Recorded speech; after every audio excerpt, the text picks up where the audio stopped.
Good evening. Let's go ahead and call the meeting of the Sherwood School Board for May 13th to order. And we will start with the consent agenda. Is there a motion to adopt the consent agenda? So moved. I'll second. It's moved and seconded. All in favor say aye. Aye. Aye. Any opposed? Motion carries. Let's move on to reports. Superintendent Courting. Good evening. Thank you. This evening, I want to start off my report with a very serious message and just reminder around budget and with a real bright spot. So you likely know and have seen the budget message that I sent out from my office earlier today. That went to all staff and all of the families in our district via school messenger and was translated. Went to key communicators and it's out on social media as well. Just making sure to keep everybody apprised of the budget reduction activities that we are thinking about and engaging in relative to the guidance and direction by the governor to reduce 17%. And so sent a pretty lengthy communication out to folks today, just explaining a little bit more about that and letting folks know what we're doing to engage in conversations and activities at some various funding levels. And so that will likely be the first of several communications related to budget. And just wanted to reiterate the importance of that and always our desire to be transparent and make sure that our stakeholders are in the know about that and all the other work that's going on. I have had the opportunity over the course of the last week or so to work with Principal Barron at the high school and some of her staff members who are on the graduation committee and some of the representatives from the parent group for the grad night parent group at the high school as well. And so I've been so appreciative of the really hard work that has taken place. Principal Barron and her team, certainly, and all of us have seniors and their families at the center of all of the conversations and decision making and hand-wringing, quite frankly, that we were doing to try to figure out how to honor all of the years of hard work for those seniors. And we made some great strides and communicated that out to families just earlier this week. I believe it was on Monday, but in this current reality, days kind of become a blur sometimes, but I believe it was Monday of this week. Shared that out with families and students. And even just tonight, I was able to ask Protus which one of the three scenarios he has opted in for, and he's going to be doing the drive-through model. So that's going to be exciting, and we'll see you there, Protus. But again, I just really want to affirm the hard work and the heart that was leading those conversations for those folks through that really important work.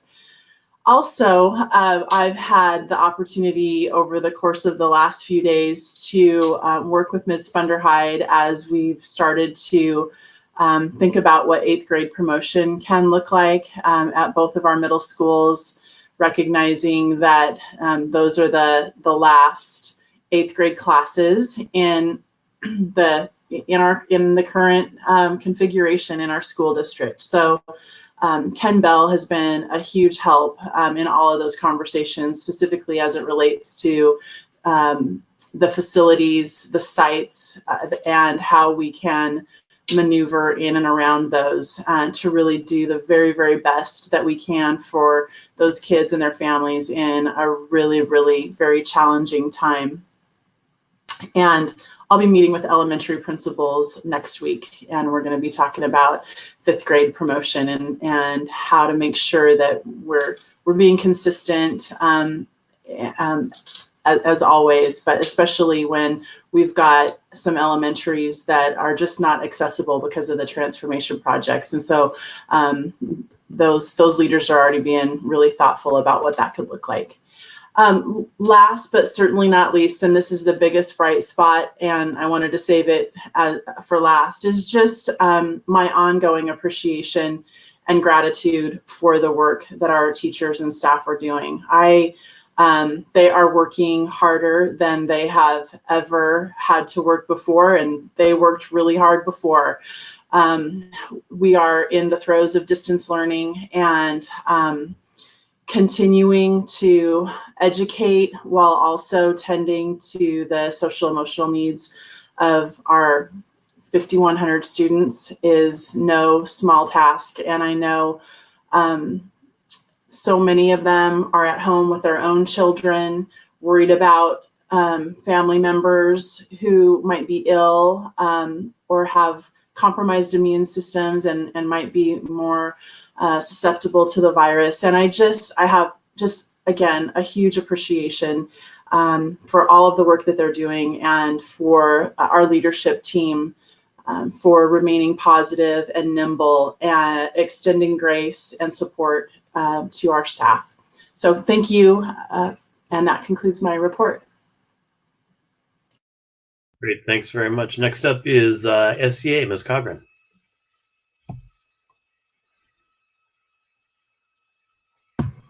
Yes, thank you, Dr. Cordy, Board Chairman Allen, the rest of the board members and the administration team for having us. We really appreciate it. Good to see everyone. I just have a few things that I would like to put out there. And the first is that, as you well know, bargaining was put on hold. But we have had some smaller groups meet and agree to some language adjustments that we think are, really beneficial to everyone. And so we greatly appreciate you guys working with us on that and helping us, reach those agreements that we were able to agree upon. And we, look forward to being able to actually, hopefully, bargain together at some point in person. For the rest of it. But the second item is I just want a huge shout out to our teachers, our members, as well as the entire rest of our district staff for the really literally and figuratively heavy lifting that they did with the move. It was a tremendous amount of collective hours that they put in.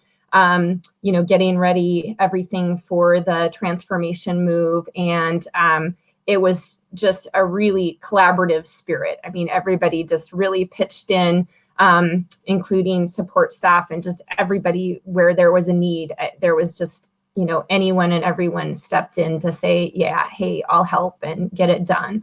And so we just greatly appreciate the direction and support from our members. And like I said, the rest of the staff that was able to do so much and really not a lot of time. And I thought they just did a fantastic job. And then finally, touched upon something that Dr. Cordy said, and that's, as we're in the midst of this distance learning, just the incredibly hard work that all our teachers are doing to deliver lessons remotely and, just the flexibility that they have shown and the heart, just really putting kids first and, delving in and the giant learning curve that happened and, but their willingness to make it work no matter what. I'd especially like to, say a special shout out to our special education team, who I think has had a tremendous task in front of them with trying to make this work for some of our exceptional learners. And I think the load that they have been, lifting has just been incredible. And they've just been so responsive and helpful and collaborative. And so I just want to say, like I said, a special shout out to them. So That's all I have. Thank you very much.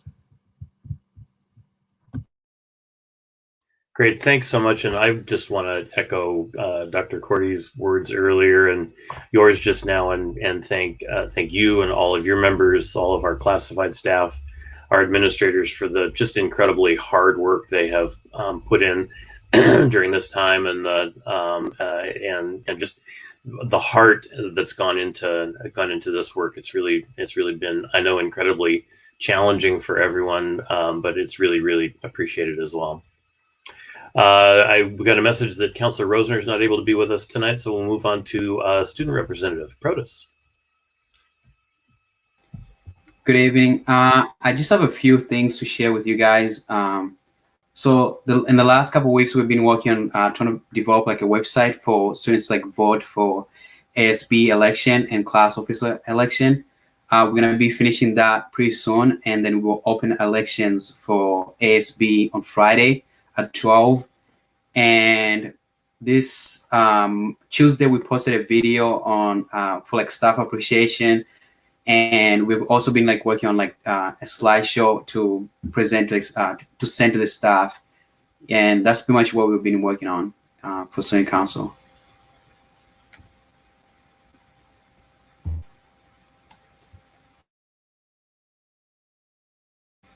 Yeah, that's it. Thank you. Thanks, Protus, and I wanted to thank you for your time and service with us, representing the students to the school board. We've really appreciated your voice and your perspective, and congratulations on your recent decision to choose to go to Gonzaga this coming fall. I say go to. I don't know if anybody knows exactly what that's going to look like yet in the fall, but congratulations on your accomplishments so far, and I know you're going to have a bright future there and going forward. Next up is Bond Oversight Committee report. Taylor.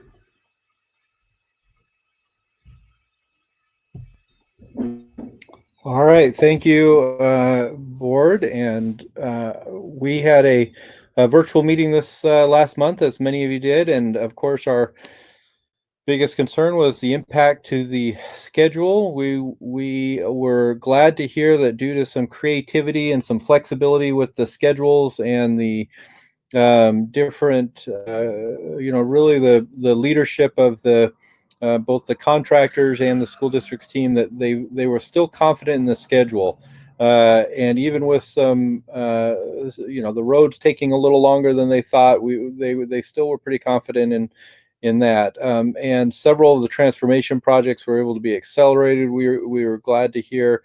And overall, because of their confidence, the board or the Bond Oversight Committee is also confident. So wanted to especially make a comment about Caitlin and Christine's work in preparing a newsletter that out to the entire community, and we've heard very good feedback on from different members on an anecdotal basis.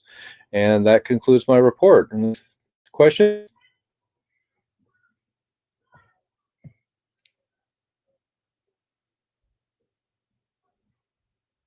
Okay, that is all. All right, thanks very much. We'll move now to public comment. This is, given our current meeting circumstances, a little bit different. We've got a form for people to submit comment up until 10 minutes before the meeting starts. And Ms. Andrag will then read any comments, and we have one. So, Ms. Andrag. Okay, we have one public comment submitted.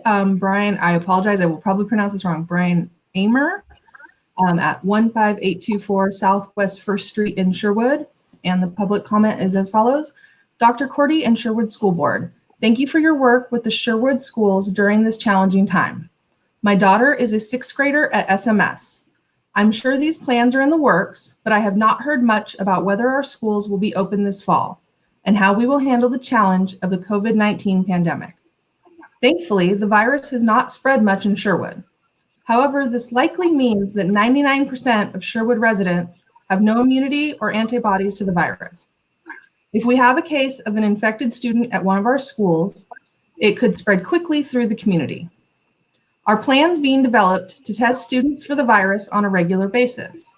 Does the school district have the ability to thoroughly clean each school on a nightly basis? What triggers would be in place to quickly close a school if infection rates begin to climb? I know these are challenging questions, but I would appreciate hearing the board's thoughts on them going forward. Thank you. And Great, that is appreciate that. Go ahead. just going to say that concludes our public comment submissions. Great, thanks. And I know public comments are just for us to be able to listen, but I did want to comment that in my day job, our agency is working with the Department of Education on school reopening guidance for the fall. And once that guidance is available, I know the district will have the opportunity to look at that and react. And so I would expect this topic to be a future board meeting topic generally. With that, we'll go ahead and turn it over to Mr. Bennett. We've got a series of first readings on curriculum adoptions. Thank you, Director Allen. Good evening, Board of Directors, Chair Superintendent Cordy. Let me first share my screen really quickly.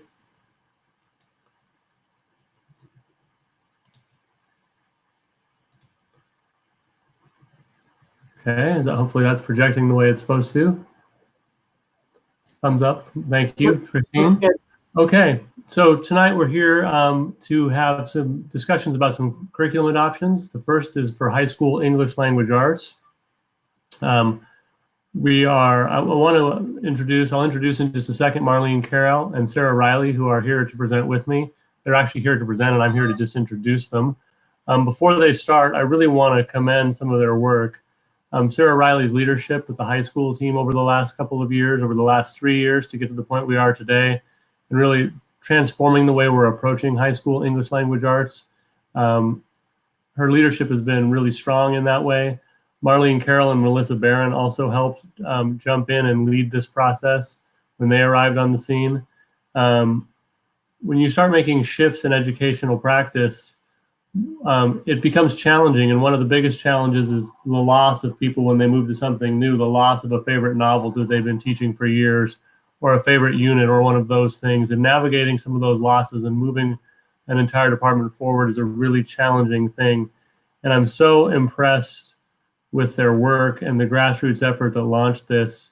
So tonight they're here to talk about some of the process they went through, some of the things they discovered in their process, and ultimately put some books up for first read. So on that, I'll turn it over to Marlene Carroll, and we'll kick it off. Thank you, Superintendent Cordy, Board Chair Allen, and school board members, and Gary. We can move to the next slide. And so with this adoption process, the Sherwood School District had adopted a balanced literacy approach to reading and writing when they adopted the units of study K-8. And coming into this year, when we started working with Sarah, Melissa and I working with Sarah on the adoption process and leading her team, the team really needed to kind of move forward into adopting balanced literacy and continuing and aligning, creating that vertical alignment K-12. And so that was really the goal, was to not just have this vision for literacy K-8, but really district-wide K through 12th grade. We can move to the next slide. So just a little reminder, because Sarah's going to talk a lot about it, what kind of balanced literacy looks like, is that, it's really driven by student interests, by student engagement, it's culturally relevant, and it's interactive. So the teacher is modeling the reading and writing and conferencing and giving real-time feedback to students, so that because what we know about the brain is that students need that quick feedback, that direct feedback, and a week later is not going to move the dial as like in the moment. And so balanced literacy really creates the perfect environment to do that. And like Gary said, Sarah works so hard. She's such a great leader, and she really took her team through this adoption. So I'm going to turn it over to her.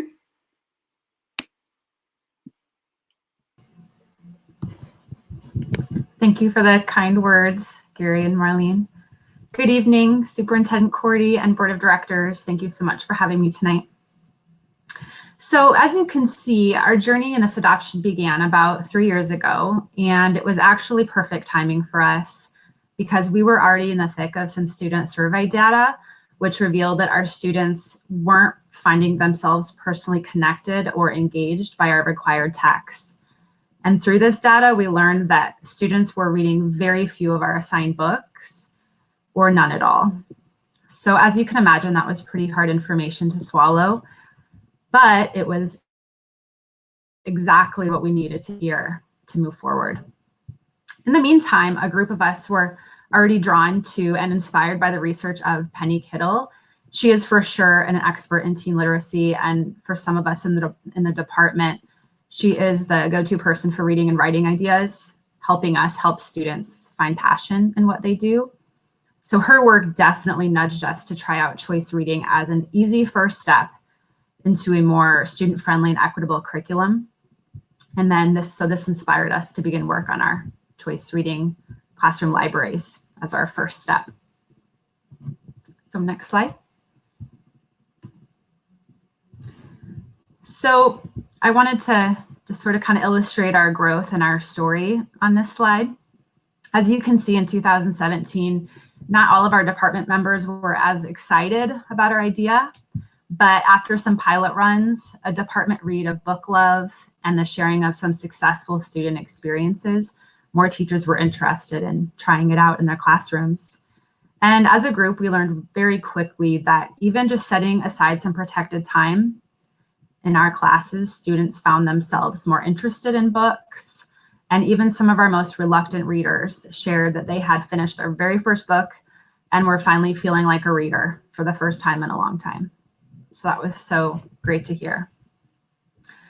So a few years into this work, as you can see, moving down the line here, after a lot of growth as a department around equity, our next step became digging into not just the student engagement with reading, but also the lack of representation of authors and characters in the novels that we were assigning to all of our students.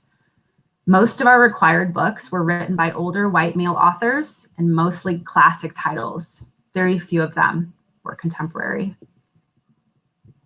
Next slide. So this springboarded us into the conversation about book clubs. And this is another just high leverage, student-friendly way to bring in more diverse and representative authors, also giving students more choice.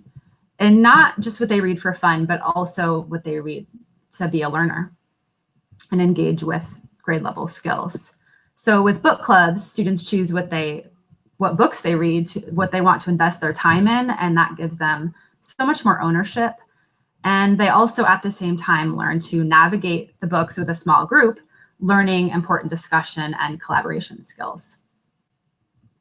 So our next step, we really have spent the last 2 to 3 years thinking about choice reading and our 9th and 10th grade level. So our next step's going to definitely be to flesh out the equity gaps in our junior senior curriculum and also dig into our writing instruction. But until then, the choice reading libraries will certainly carry us and engage all of our students. And I really just wanted to say to close how this adoption has been the best thing for us and our students. We are going to be so much better group of teachers because of this whole process. So I'm so grateful. And I'm also so grateful that our students are going to have the opportunity to learn alongside these new novels that we've chosen. So thank you for listening. Do you guys have any questions? I don't have a question, but I love this. I just am overwhelmed by where the equity journey brought you in terms of a better educational opportunity for students.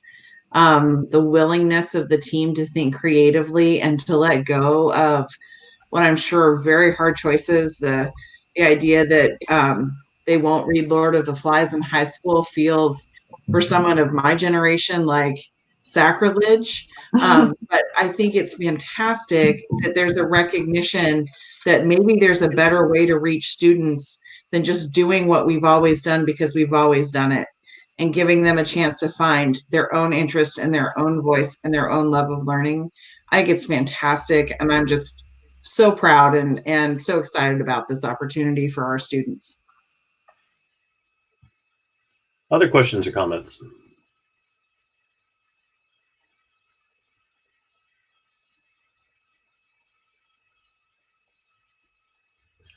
All right, Mr. Bennett, are you ready to move on to social sciences?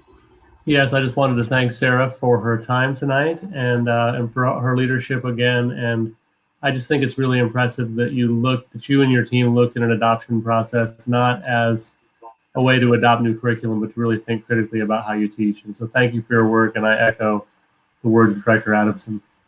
Thank you very much. Okay, so let me reshare my screen here, and we'll move on to social studies.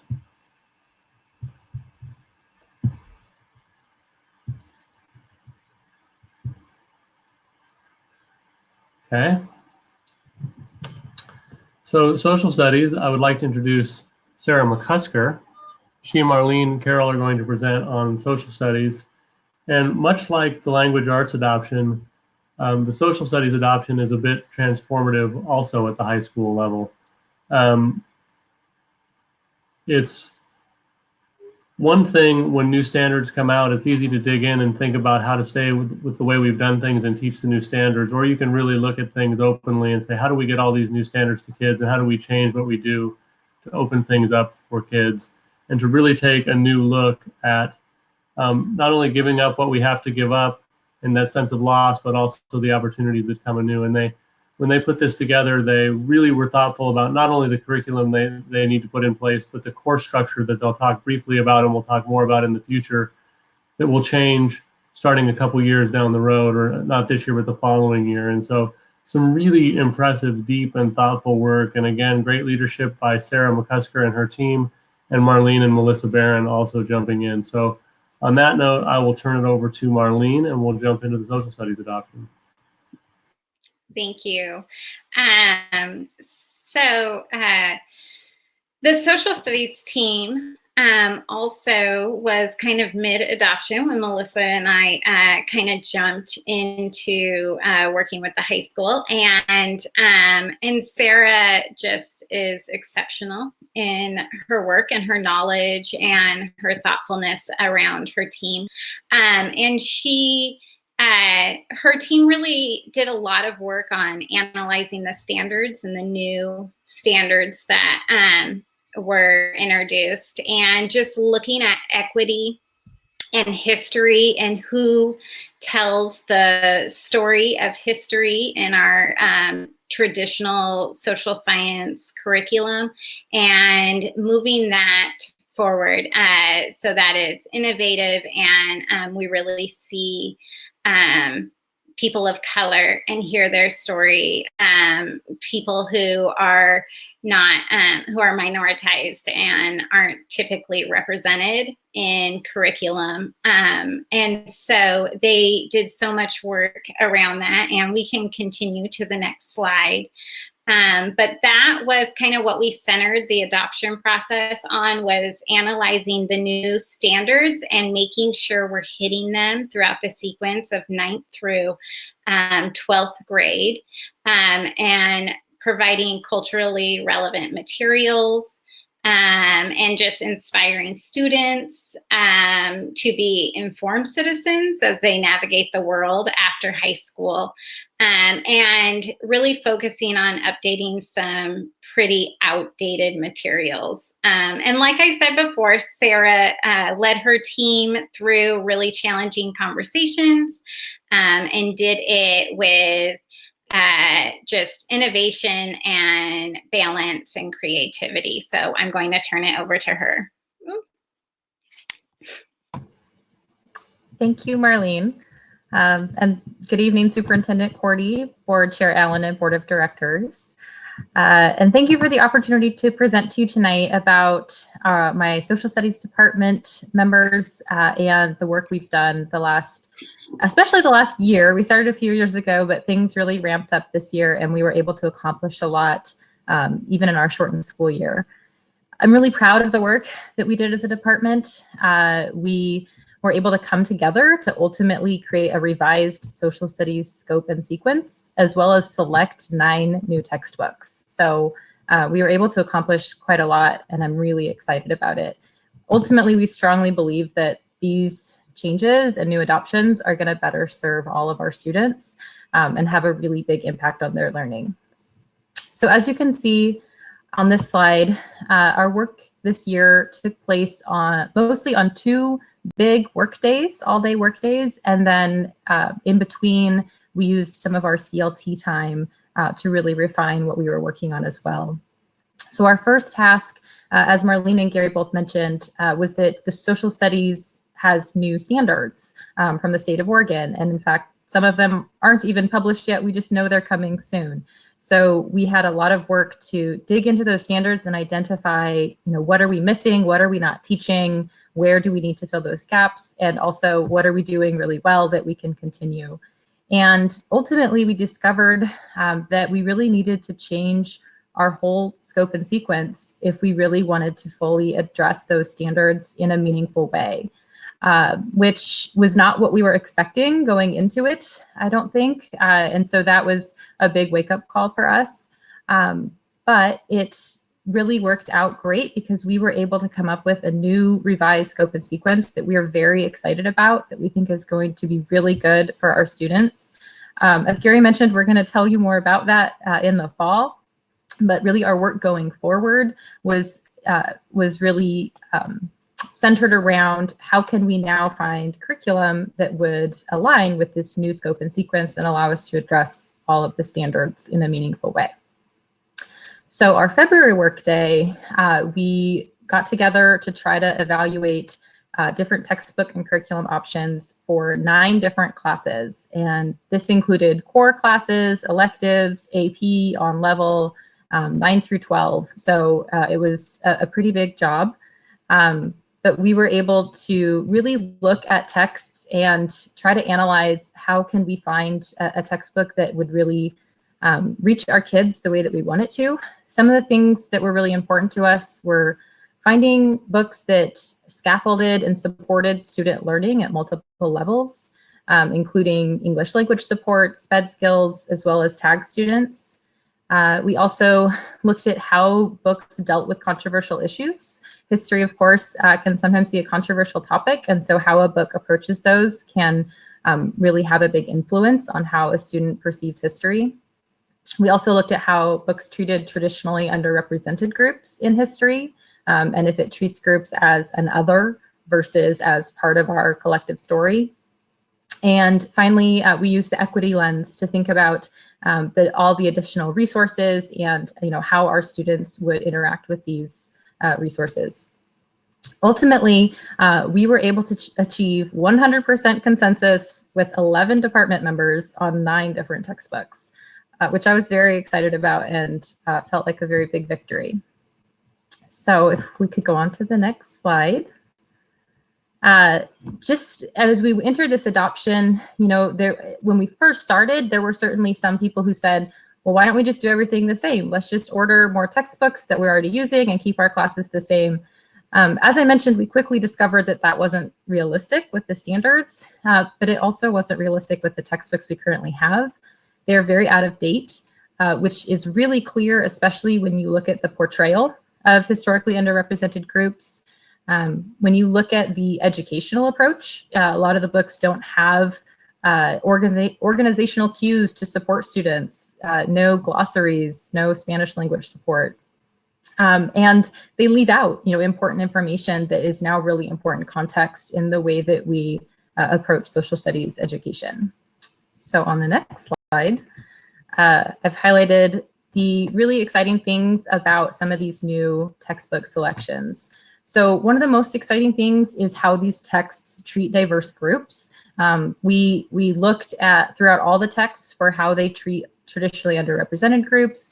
One of the books we were most excited about is our selection for U.S. history. This is really a book unlike any other I've seen for U.S. history, because instead of treating some groups as like a side story to the main timeline of history, instead throughout history, it centers different and diverse groups and really tells their story in a way that I think is going to be really engaging for students and allow them to connect with different parts of history that maybe they wouldn't have connected with before.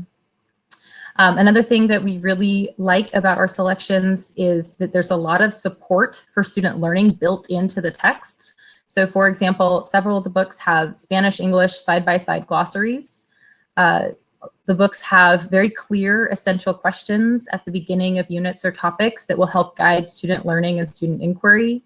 The books have multiple primary sources embedded within the text so that we can dive right into those primary sources and practice that really important skill of source analysis. So they're really designed for more of our current thinking on education and best practices, which is going to be a huge support, not just for students, but also for teachers as we're designing lessons to go with these textbooks. And finally, along those same lines, because they're so up to date, they also have just more opportunities for us to utilize our one-to-one Chromebooks, for staff to be able to be really up to date with the way that they are using some of the exterior resources with students and current events and things like that. And so we really think that they're going to allow us to really invigorate our social studies classes, and we're very excited about everything that we found. So I would be happy to answer any questions you might have about our process or our decisions. Questions? I have one. I just want to again echo the same. Go ahead, Mike. Oh, okay, thank you. So I know that there's new teaching standards around the Holocaust, and I think we already have a strong program in that area. Will these new books and standards be able to dovetail the new Holocaust education standards in well? Yes, definitely. We selected a new world history book in particular that it will do a great job with that, as well as the U.S. history book covers the Holocaust as well. And it also has a really great treatment of, for example, Japanese American internment camps, which is something that a lot of times, when you're teaching the Holocaust, you touch on other atrocities of World War II. And so that was one of the things we looked for, is how do these books deal with tough or controversial topics? And that was one of our main guiding focuses when we selected a text. Other questions? I just wanted to make the similar comment to what Jessica made earlier in terms of really being gratified to see our equity lens really beginning to come through in the core teaching work that you all do and that we collectively are responsible for, and really the thoughtfulness around whose story to tell and how and what stories to center, and your early on comment about not having stories be kind of a side story but really be the main story. I really appreciate a lot. Thank you.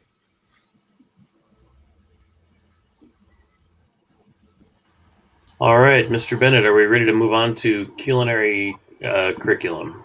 We are. After, as a social studies teacher, I just thank you for your work and so appreciate your perspective and the way you and your team approach that. Really, really, really amazing stuff. So thank you so much.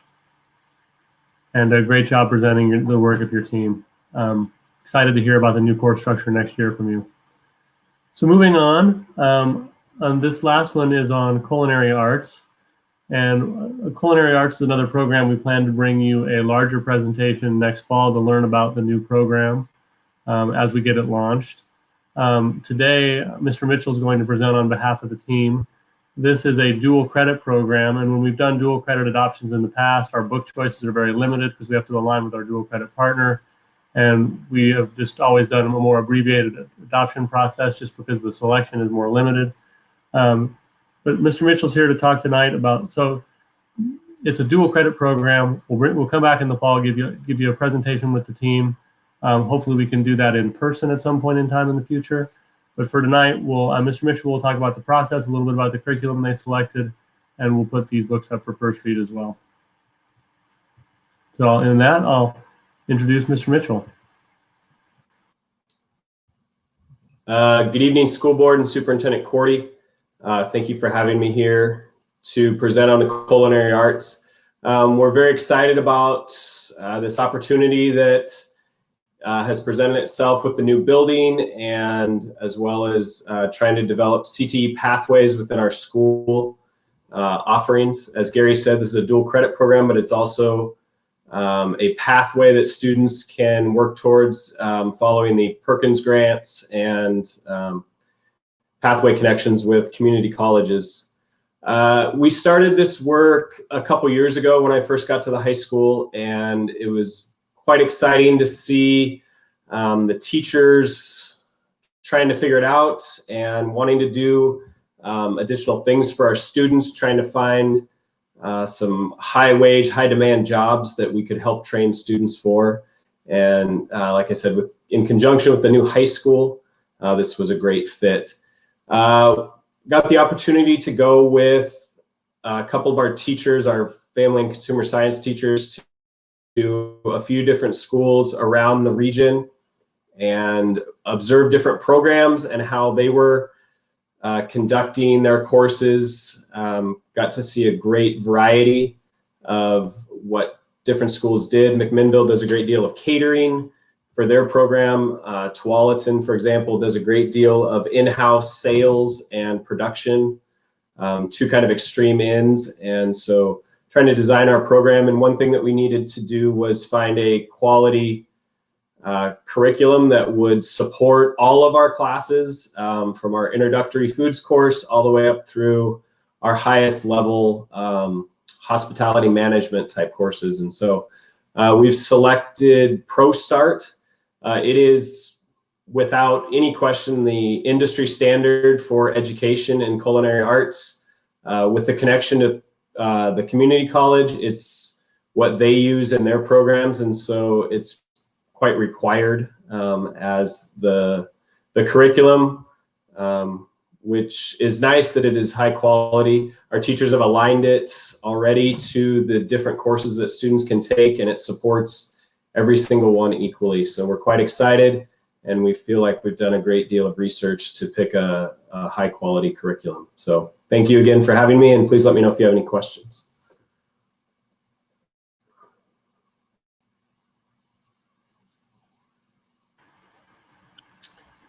I just wanted to thank you, Mr. Mitchell, for your hard work in leading not only the culinary arts program, but really overseeing the CTE program as the administrator in charge. And I appreciate you overseeing this process of the culinary arts program from sort of the first idea up to this point now. So I appreciate that, and I appreciate the work of your team. And if the board has any questions, we'd be happy to answer those. Well, Mr. Mitchell would, he'd be the one. Real quick question. I know at the new high school, we have put some design effort into the new facilities for the culinary arts. And I was just wondering, with the work that you've done now with the curriculum and the ProStar curriculum, will the facilities at the new high school fit in well for that? Is there anything lacking? Are there any opportunities for grants that, if necessary, for things that might not be there? You know, Mike, I think what's nice is my answer to your question is that it's completely the opposite. We have facilities that we are so lucky that we need to figure out how to utilize because they're so good. We have industry standard walk-in freezers, refrigerators. We have commercial industry, cooking stations, dishwashing stations, food storage. So it's great to say that it's the opposite of that. We're going to need to figure out how to use them. We're going from a residential environment curriculum to a commercial curriculum. we'll still be able to teach the kids who just want to get into the residential part and kind of have fun with the food stuff. We'll get that opportunity in that kitchen. And the kids who want to take it further, it provides an awesome experience for them. So it's going to be fantastic. It'll be fun to work with the teachers to figure out how to use it. Other questions? Appreciate all the presentations tonight. I'm sure folks are hanging around because like there are no sports on TV or anything like that, but your teachers are welcome to head on to other things to do if they'd like, or stay with us if you prefer. But thank you very much for being here and for all the work that you've put into this. Appreciate it a lot. Hey, Chair Allen, this is Jessica. I do have a question of Gary. Is the hope here that we will second read and adopt those in June so that these textbooks are able to arrive and be in students' hands in the fall? That was exactly my next line to close this up. We're putting all three of these up for first read, looking for final adoption in June so we can place the order and have them in kids' hands in the fall of next year. Thank you for the segue. And the Happy reminder. to help out. All right. Thanks, everyone, for that. Let's go ahead and, if we could, move on to a walk-on item that Dr. Cordy will talk a little bit about in terms of Workshare. Thank you. Thanks, Chair Allen. So as you know, with the budget challenges that are in front of us, it's our responsibility as leaders in the district to really examine every potential option as it relates to cost savings. And so one conversation and approach that has been an area of focus in districts all around us in Washington County, and recently within our district is referred to as the Workshare program. And so this evening, Mr. Rose will take us through a little bit of history about the Workshare program and then share with you some specific examples of how that program could not only benefit the bottom line of our district, but also benefit to individual employees as well. So with that, Mr. Rose, I'll hand it off to you. Thank you, Dr. Cordy, Chair Allen, members of the board. I appreciate the opportunity to be here tonight, even virtually. I would be willing to bet that most of you, and I include myself in the group, had not heard of Workshare 2 weeks ago. Although the program's actually been around in the state of Oregon since 1983, it was funded through, or is funded through payroll taxes and is administered by the Oregon Employment Department. It's also federally supported, and what it does is it gives employers an alternative to layoffs. It allows companies with 3 or more employees the option of applying for part-time unemployment insurance benefits on behalf of their employees as a way of subsidizing lost wages due to reduced hours, often a result of economic downturn or market changes. And for us, we're hearing from the governor, we're definitely in an economic downturn. On the program, employees receive a portion of what they would receive from a full-time or full unemployment insurance benefit claim, equivalent to the amount of time lost, percentage of time lost. And the weekly benefit depends on their income and the number of hours that are reduced.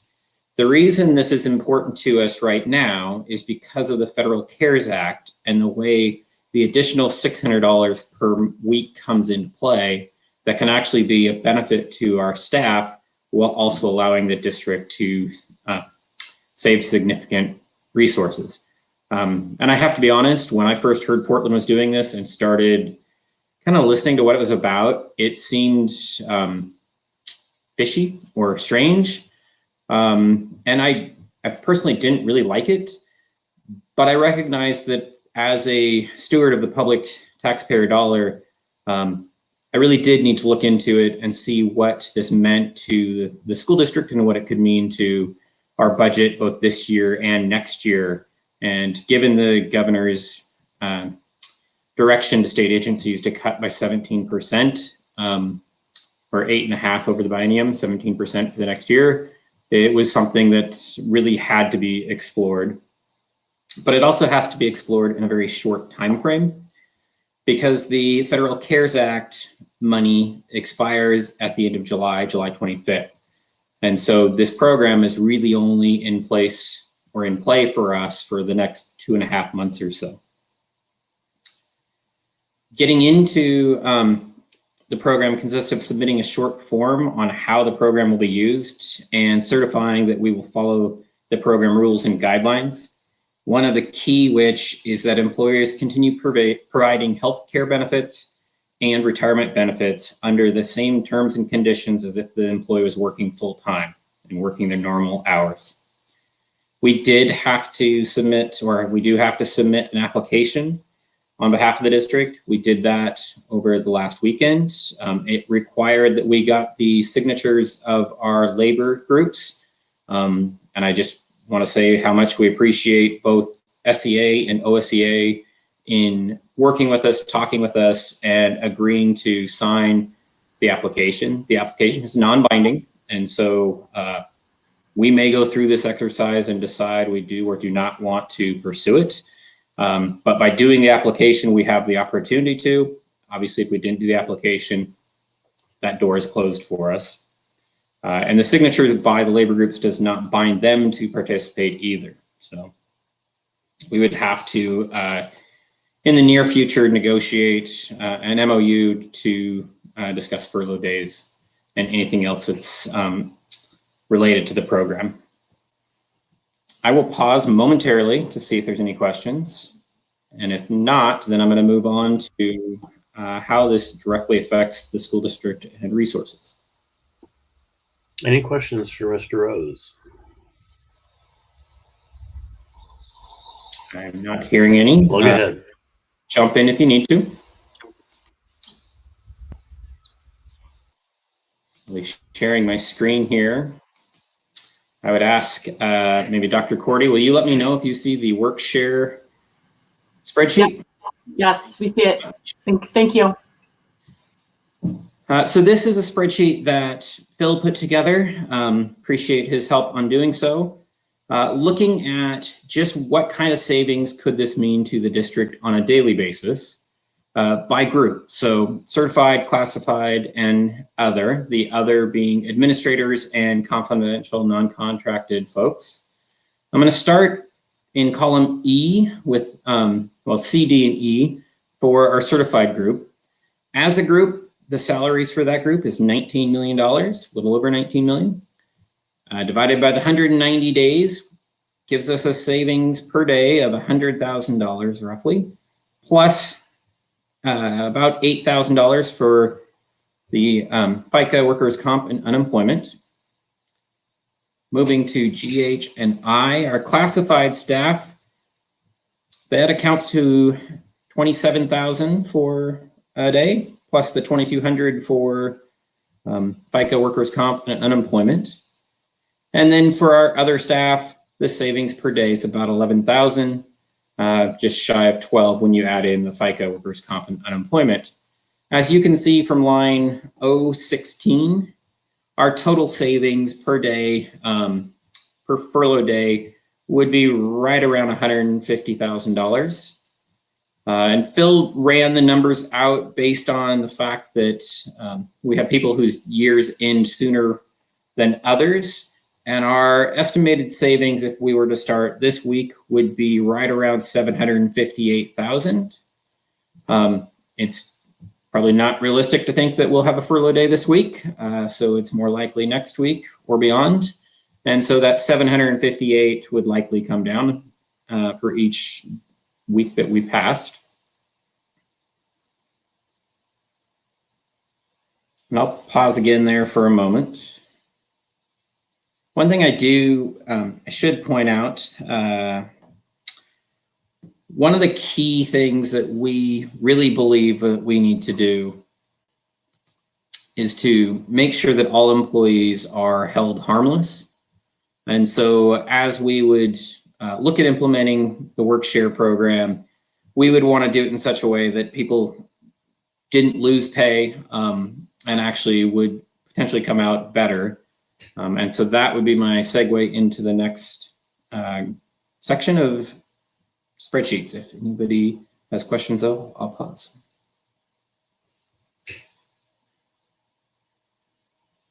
Okay.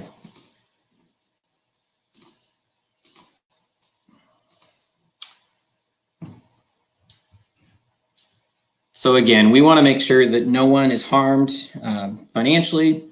And so the way this works is rather than an employee working a normal 5-day week, they would work a 4-day week plus a furlough day and receive unemployment on that furlough day, but in addition receive a care payment. And so let me show you an example of a teacher, 190 days, a master's plus 45 with their longevity step, which means they've reached the top of their pay scale.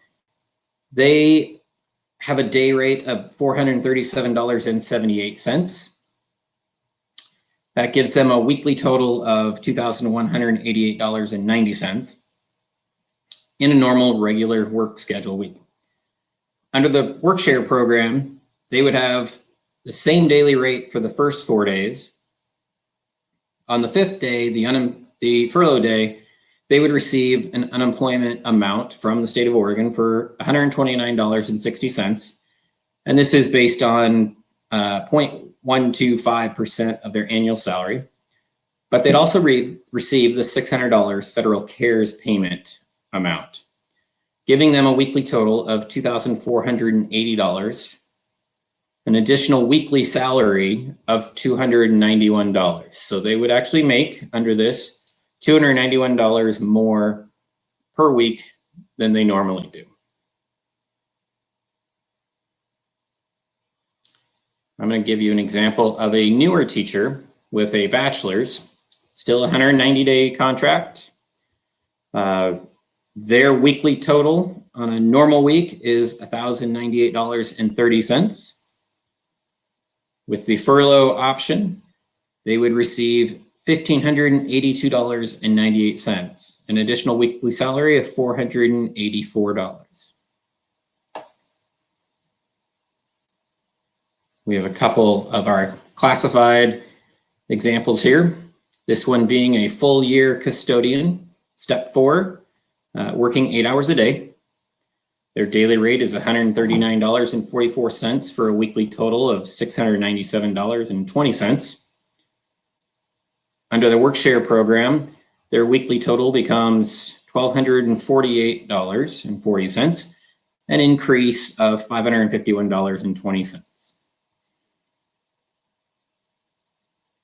And lastly, looking at Gen Ed IA, again, step 4, 177-day contract. Their daily rate is $71.53. This is someone who's working 4.25 hours per day for a weekly total of $357.65. Under work-share, their weekly total becomes $917.77, an additional weekly salary of $560. Now, with few exceptions across the district, this program would increase our staff's salary. I think there's a very high threshold before it becomes before it does not pay off for the individual employee. And in that case, we would not ask those folks to furlough those days because, again, we don't want to harm anyone's financial position.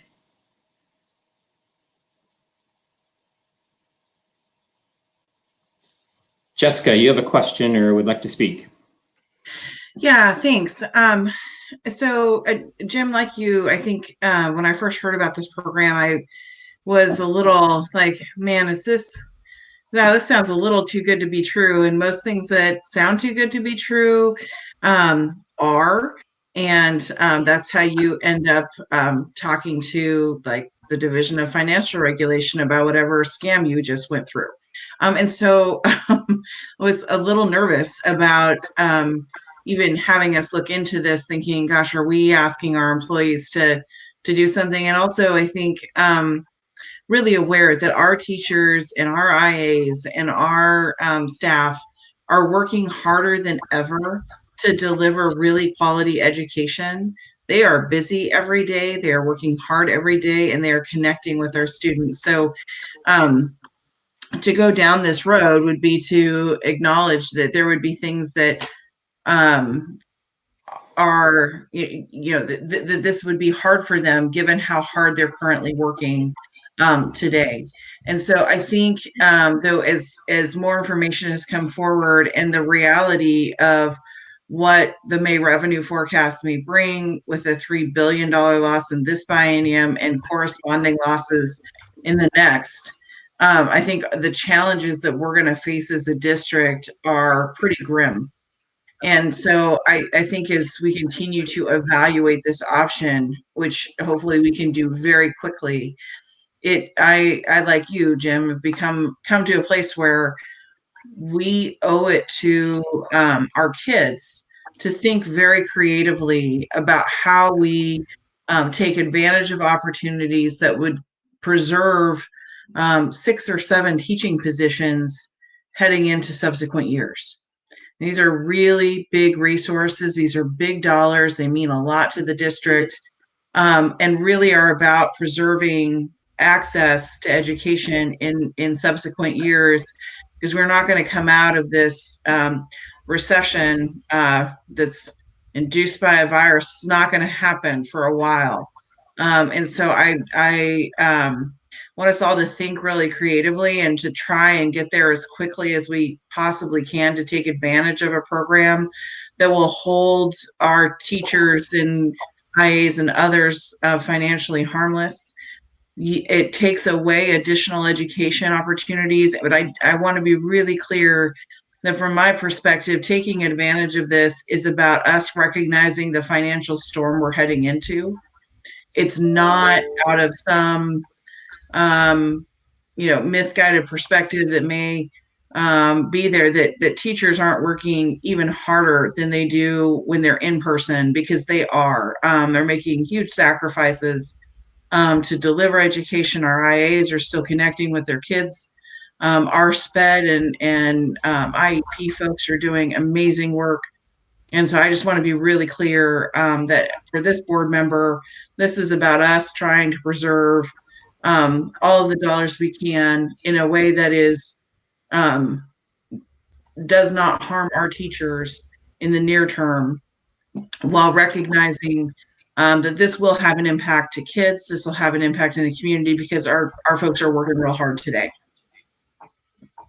Sue, did you have a comment? I do. I would certainly echo Jessica's comments, and then ask Jim. You mentioned that obviously we need to move on this really quickly. What does the time frame look like if we decide as a district and with our associations that this is the best thing for everyone involved? What's that time frame look like to go ahead and implement? All I can really say is the sooner we do it, the more resources we can serve. I don't believe we can do it in the next 2 days.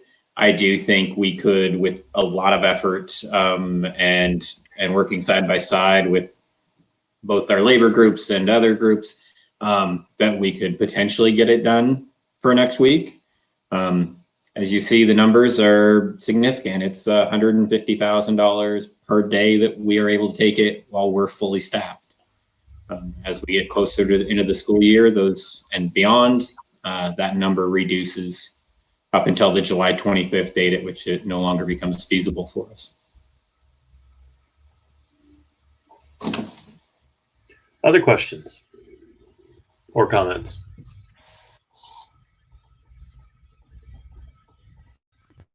I do want to, without repeating them, want to associate myself with the comments that Jessica made. This seems weird, but also seems like the right thing to do, given the fact that we're heading into just a huge cataclysm from a budget standpoint, in all likelihood, coming up. Just a comment that I usually make. as community members and as parents, I reiterate that these decisions are going to be made by our elected leaders, and we need to keep a close watch on them and let them know what our priorities are, and to keep education as a high priority in the state, because a lot of tough choices are going to be made. So, but we got to let them know about the importance of our schools.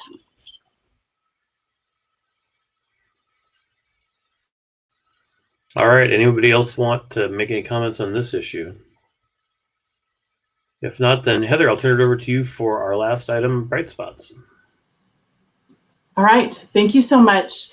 The last agenda item tonight is the one that we promised you we would bring to you each month for this school year. And just as a reminder, it just really hit me at some point before our last month's board meeting that with all of the fear and anxiety and loneliness and worry, all the wide range of feelings that we're all experiencing in one way or another related to this pandemic, I and others have the opportunity to hear and see some of the amazing bright spots and just really heartwarming acts of kindness, some of them random, some of them not so random, some amazing moments between teachers and students. And we thought, as our elected leaders of this district, it would be wonderful to be able to share some of those with you so that you can have those reminders as you go about your lives in this reality that we're all living in. And so that's what we're going to do now. We have got Mr. Walmuth, Ms. Dalby, Mr. Smith, and Ms. Miller, who will be sharing bright spots in each of their, so 2 elementary schools, and then we've also got special programs and transportation. And so we're super excited to share these with you. And I will hand it off to Mr. Walmuth, and he will introduce Ms. Dalby after that. Mr. Walmuth, it's all you. Thank you, Heather. Good evening, Chair Allen, Superintendent Cordy, and members of the board. Well, needless to say, it has most certainly been a busy time at Middleton as we've navigated through this COVID crisis. And I just need to let all of you know, and I know you know this, but how proud I am of the Middleton team and the way that they have risen up to the challenges of all of the aspects of this, our current reality. From teaching remotely, learning a completely new technology platform, distributing technology to students, getting all of their supplies back to our kids, creation of resources for our SPED students, packing up our building for our summer. All of this has been done with a can-do attitude that just truly demonstrates the commitment and the resiliency of our entire Middleton community. I've got a few bright spots from the last couple of weeks to share with you tonight. First, I want to give a huge shout out, and you can see this on the screen, to our classified team who packed up the desks, cubbies, book boxes, and nooks in the classrooms of our 540 students to get all of their supplies back to them. Our classified team came out in force with everyone pitching in time to bag up the items and get them delivered to our families. The team was a well-oiled machine with walkie-talkies in use, runners going in and out, lots of smiles and laughter, and just a real sense of it was finally nice to be back together again with the people that we work with. And we even managed, and you can see in the picture, to get rid of most of our lost and found items, which was a huge, massive pile. And so most of our families were able to get their coats. Sometimes, in one case, there was one kid who had 5 coats that were in our lost and found. So as you all are parents and you know this, that is a frustrating thing for families. So that was a bright spot for sure. Christine, you can click to the next slide. On John, did any of the coats still fit the kids they belong to? Well, we didn't have a scale out front, so I wasn't gonna, we weren't gonna put anybody on the spot. But there is certainly for me a COVID-19 post COVID-19 diet that needs to be coming my way. Yes. So, so on this slide here, on the afternoon of April 16th, we had about 55 cars queued up in the Middleton parking lot for a parade through our Middleton attendance area. With a police escort, we wound our way through the Woodhaven and Woodhaven and then through the Heron Ridge neighborhood. And I got to say, the turnout of our students and families was nothing short of overwhelming. And as you can see in this slide, the kids were creative in their signs, and there was chalk art, and the energy that came from our families and from our students and from our staff was truly incredible. I must say there were many tears shed from all parts of the people that were involved with it. It was a heartwarming and emotional day for all of us, and it was just another testament to the incredible spirit of the Middleton community. And it was fun to stand up in the back of a truck and have a cop right behind me and not pull me over. Like, I mean, it was like going back to the 70s and 80s when you could do that stuff, right? So it was a lot of fun. Okay, next slide, please, Christine. So on this slide, I've captured just a few screenshots of some teaching videos. The creativity of our staff is shining in distance learning as much as the excellent instruction is continuing in this new format. Here are pictured in the top right corner, Natalie Utaitip. She's a first grade teacher delivering a phonics lesson to her students. In the bottom left is kindergarten teacher Kelsey Runkle leading kids through a Bridges number corner lesson. And in the bottom right is fifth grade teacher, who, by the way, newly hired this fall. She'll never forget her first year of teaching for a lot of different reasons than we never will forget our first year of teaching, as she's doing a read aloud with her class. But I want to draw your attention to the top left, where you can see the banana show.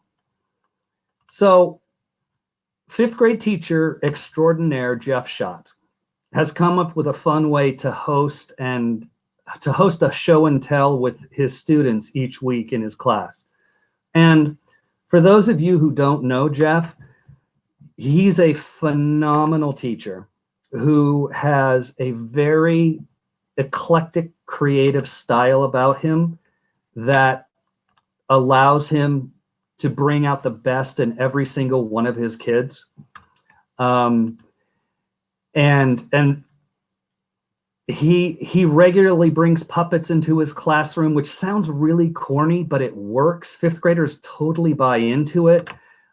He's just a really creative, talented, smart guy. So anyway, I wanted to show you about a minute and a half clip or so of his opening monologue to what he has called the Banana Show. And this is where he does a little opening monologue, and then each week there are 2 or 3 students that share something about their lives with their classmates. So Christine, if you would click on the Banana Show, that should take us to a link.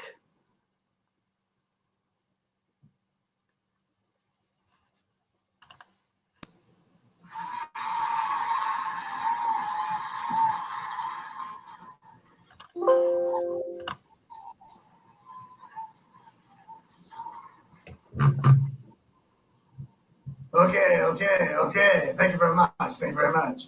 Welcome to the first Banana Show. I am the Banana, and I am here to entertain you. And we have some fabulous guests on today's show. We'll get to them later. All right. First, some banana jokes. Okay, you ready? All right. First joke. Okay. So, why did the banana go out with the prude? He couldn't get a date. Okay.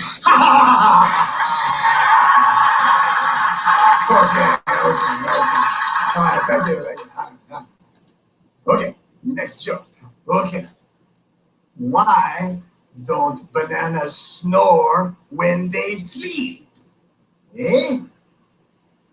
So they don't wake up the rest of the bunch. Thank you. Okay. Last joke. Okay. Why couldn't the whipped cream find the banana? Because it split.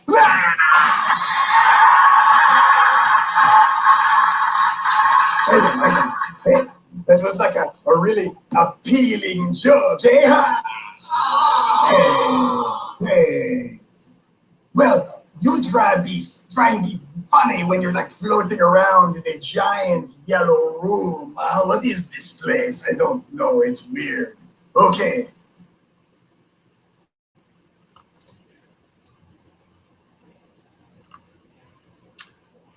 I hope you enjoyed that. Jeff's an amazingly funny guy, and that was just kind of a fun thing. His kids got a real big kick out of it, as did his parents. I just want to say I am extremely proud of the Middleton team. They are rising to the challenge of this new reality, and even with the steep learning curve that we've had, they have found a way to remain positive throughout this entire experience. So I want to thank you for letting me share a little bit of our Middleton story tonight. And now I will hand it off to Karen Dalby. Thank you, John.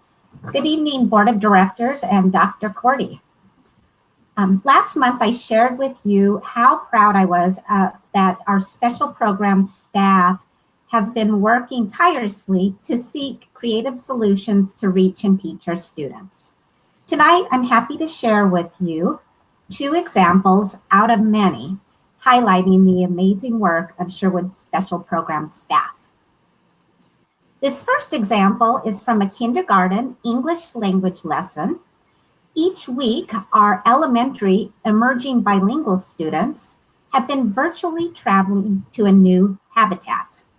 Students are given a listening activity, a reading activity, writing activity, and speaking activity for each habitat in order to support their English language proficiency skills. Being an ocean lover, I couldn't resist showing you this delightful picture created by one of our kindergarten students. And as you can see to the side on the recording that the student sent in with this illustration was, I learned about the animals that live in the ocean: seahorse, sea turtle, shark, jellyfish. Bye-bye. Next slide, please.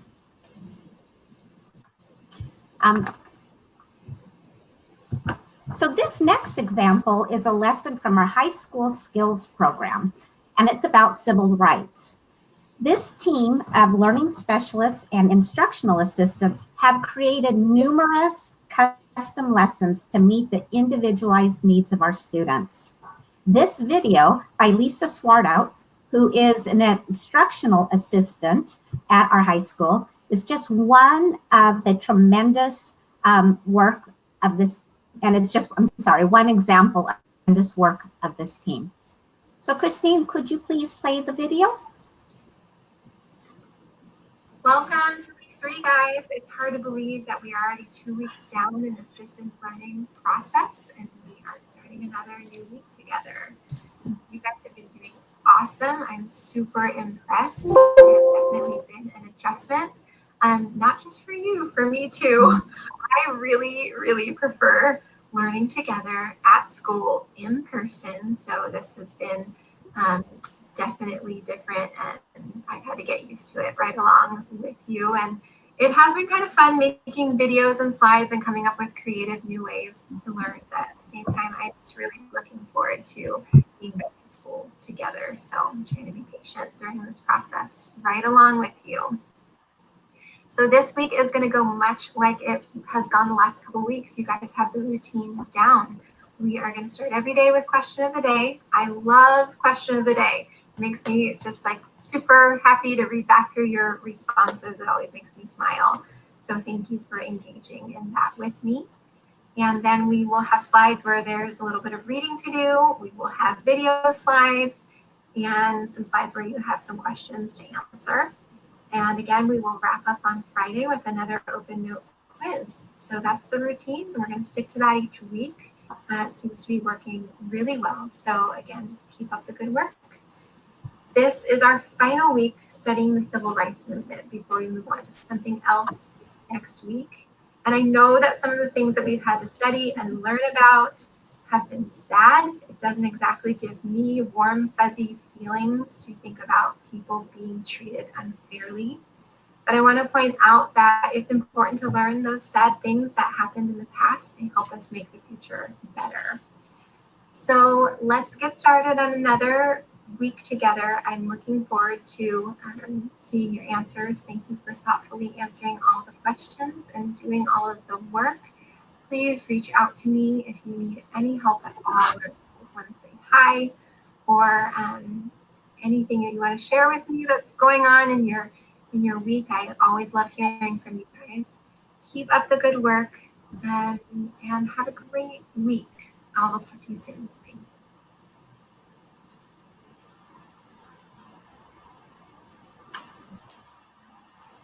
Thank you. Next slide, please. I'm sorry that video was a little challenging to hear, but it was really great example of some of the strong work that's happening in the high school. So last month, I also shared with you the importance of collaboration and relationships in support of our students. Tonight, I'm going to end with 2 quotes from staff members. The first is from Julie Heiselman, who is a speech language pathologist for our district. And she said, "My bright spot is the SLP team. I feel so privileged to be a part of this team. Everyone has been in constant contact daily, helping each other out with ideas, technical support, sharing videos, worksheets, new ideas, etc. It's been a complete team effort. The collaboration is top-notch." The next quote is from Christy Young, who is a school psychologist, and she shared, "I have quite a few meetings at the middle school level where students participated with their parents via Google Hangouts. They all expressed how much they miss their teachers and how much they've missed school. This goes to show that nothing can replace the value teachers bring to the classroom and their relationships with students." And I think these 2 quotes really sum up the work and the power of the team in supporting students during distance learning. Thank you for letting me share. Next up is my wonderful colleague, Tim Smith, principal for Archer Glen Elementary. Thank you, Karen. I appreciate that. Good evening, Chair Allen, Board of Directors, Superintendent Cordy, and all of my colleagues. It's wonderful to see everyone this evening. I feel it's amazing. I feel so much more connected even just sitting here this evening. And my hat's off to our secondary colleagues. Incredible presentations earlier in the agenda. It reminds me how much great work is still going on, and this really been happening all year. So it just feels sort of normalizing to be at a board meeting. So thank you for the opportunity to be here. You know, what you're going to see in these next few slides, it may feel a little bit like deja vu. Honestly, I didn't ask John to put my presentation together for me, okay, but you're going to hear some common themes here. I don't have any fruit in my presentation, but hopefully that'll be all right.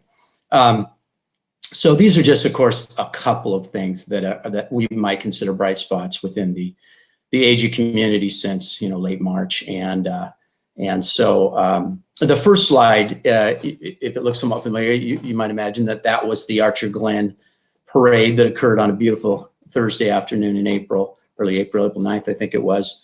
There were about 45 or so participants, I think, mostly staff, some family members who, you know, acted as chauffeurs or, you know, just came along for the ride. But much like the Middleton families, our Archer Glen families turned out in bunches. And, you know, just shared their love and appreciation through signs and waves and cheers and, you know, just comments of gratefulness and encouragement. I'd say it took us about 2 hours And the routes that we went on included virtually every neighborhood that we serve. A lot of our rural families made the time to come into town to participate. That was wonderful to see them. And I'm really grateful to the Archcon staff who coordinated the event, both in terms of planning the route and communicating it out to our AG community. And I honestly, I can't tell you who benefited most, whether it was the students, the parents, or the staff. It was, I'd call it a real love fest. So it was a great event and a real spirit lifter. Thanks, Christine. Next slide. Now, this next slide, again, you'll see two pictures. One of them, again, will look probably relatively familiar in that it represents the student belongings that were gathered in our cafeteria the Friday before the Monday deployment here several weeks ago. And really, I'm showing these two pictures, or this first picture, excuse me, largely on the left, because I think, it represents a group of people, our secretaries, general education and special education IAs in particular, who really stepped up and helped us out over these past 2 months in serving our teachers and our students and families, and really just helping us keep our buildings moving forward in this really interesting time of distance learning. But in addition to the manual labor that these people have provided of, cleaning out student desks, handing out belongings and drive-ups, wrapping up, closing up classrooms for the year, this group has also really continued to develop themselves professionally. Just two examples of that.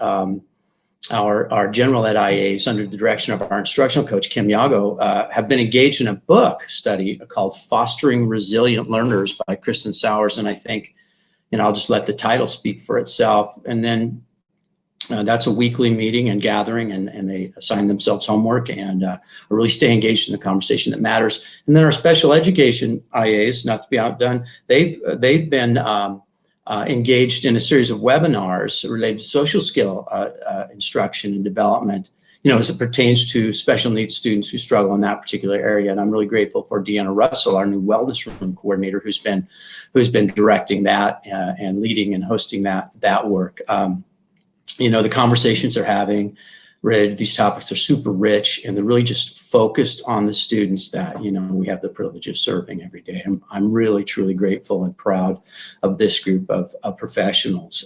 I seriously don't know how we'd have survived this time without their truly generous and servant-oriented spirit. The picture on the right, now that's a stack of student artwork. This was produced by Jenny Hobbs' third grade students. One of the moms in that particular class is a social worker who serves seniors through an elder care program. And about 3 weeks ago, she asked Jenny, Mrs. Hobbs, excuse me, if she would suggest that maybe to her kids that they send artwork that they would like to create, send it via email to this mom, who would then in turn send it out to the shut-in seniors that she serves as a way to encourage these sweet individuals who are, as we know, so isolated and at such high risk during this time. I think the visual, as small as it is, there says a lot about the heart of our students and really the power that even, the smallest acts of kindness can wield. The mom has reported that the artwork has brought so much joy to not only the seniors, but also to herself and her colleagues. That's a real bright spot, and I think exemplifies the kinds of efforts that we're seeing. Next slide, please, Christine.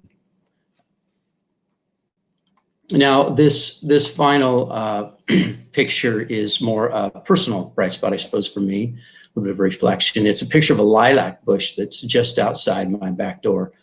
I guess I'm sharing it as it sort of represents my daily view during these troubled times. Every day when I've sat down here at the breakfast table where I'm at right now to quote unquote go to work, it's reminded me of the beauty that still surrounds us in spite of this tribulation.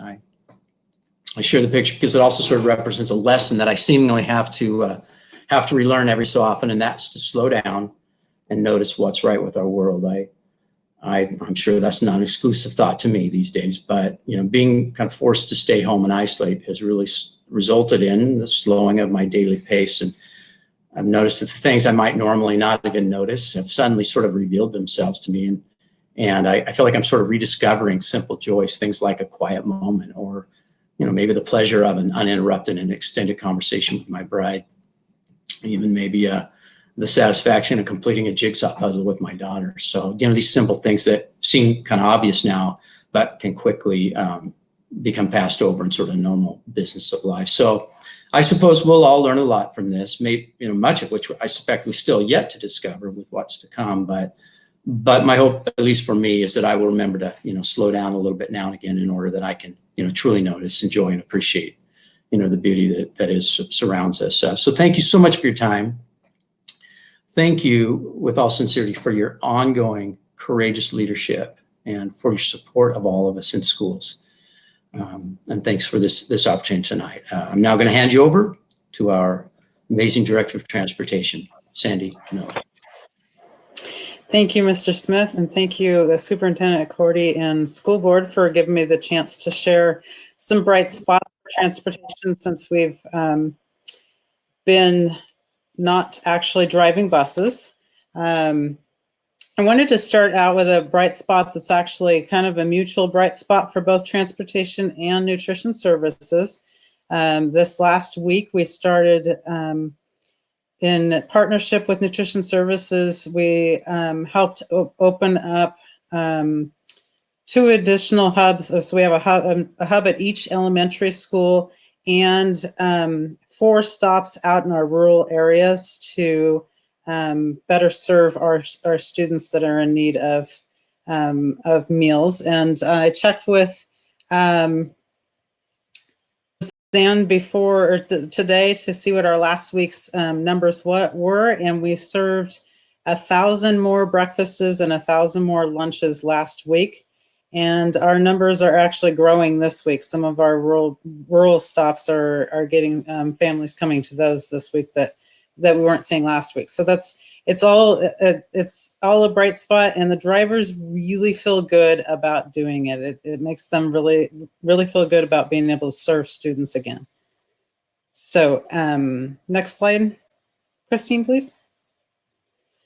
So as you know, I've talked about it before. One of my true beliefs is that we need to give our drivers as much training as we can. So we started the week after spring break with classes, and we're now meeting once a week and we have been working on team building stuff. I wanted to make sure that the transportation team still felt really anchored through this. And so those meetings have been very helpful for that.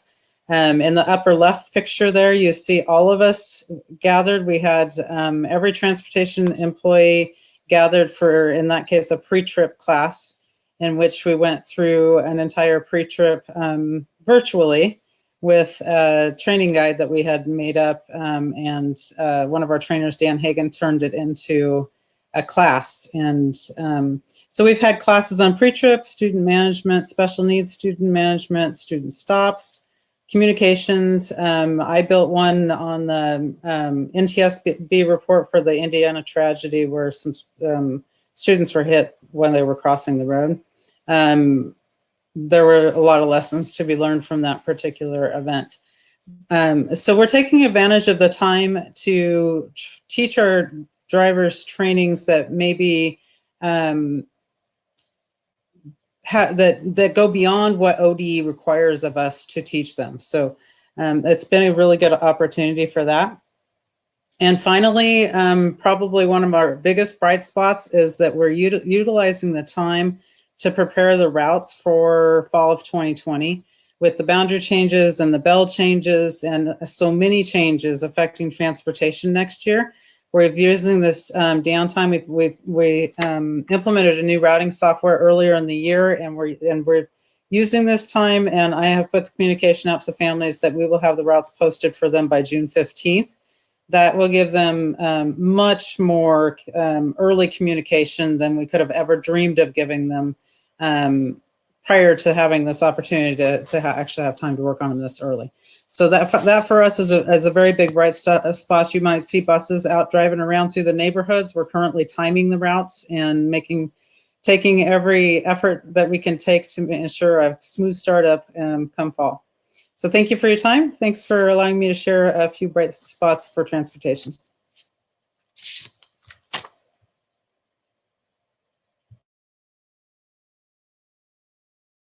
Thank you all very much. And this is the second time we've done this, but I've really come to enjoy this part of the meeting. Just hearing the creativity and love and dedication and professionalism that goes into all of this work. I sometimes have to remind the folks that I work with that as challenging as this all feels, that we're also all of us doing something that our kids and grandkids will read about 100 years from now. It's that kind of a scale, and seeing all just the different daily pieces of this, it really is a bright spot. So thank you for that.